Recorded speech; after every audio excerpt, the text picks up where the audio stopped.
Hit that subscribe button to never miss my plant-based recipes and videos. Let's make some chia jam.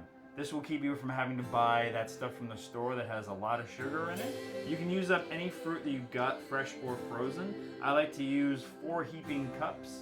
Whatever it is, you can mix and match to your heart's content. So you put it in the stove and you crank the stove up, and then you kind of just let it cook down until it starts to release the juices on its own. Once it starts to cook down, take a little masher and just slowly mash all of the fruit down until it's a bit liquidy. Then you're going to take about 2 tablespoons of chia seeds, pour that in and stir it all around. And then we're going to let that simmer for about another 9 to 10 minutes.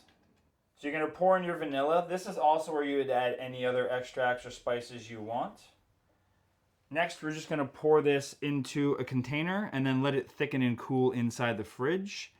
This will be good for at least a week or 2 inside the fridge, but it freezes really well too. Go to pbwithj.ca for these recipes and more.